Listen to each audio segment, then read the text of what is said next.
kedatangan paket segede ini, ya buat teman-teman yang anak motor pasti tahu lah ya paket apa ini. Jadi mari kita buka aja, dan ini dia part ke-6 project membangun Honda Beat FI tahun 2016. Memilih nama panggilan sekarang. Nah, jadi ini tuh set body kasarnya si Beat FI. Ya, pokoknya ini tuh sudah satu set body kasar. Hanya itu saja, body halusnya pun udah aku pesenin juga nih. Seperti spakbor depan ini yang kita pakai model Vario LED New.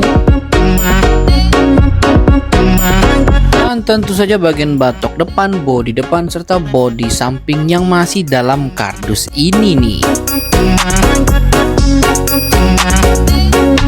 Dan ya, karena bodi halusnya yang udah dicat warna hitam ini udah kesepil, jadi ya teman-teman pada tahu lah ya. Jadi untuk warna si Beat FI ini kita bakal pakein warna hitam lagi nih, sama kayak Kuro.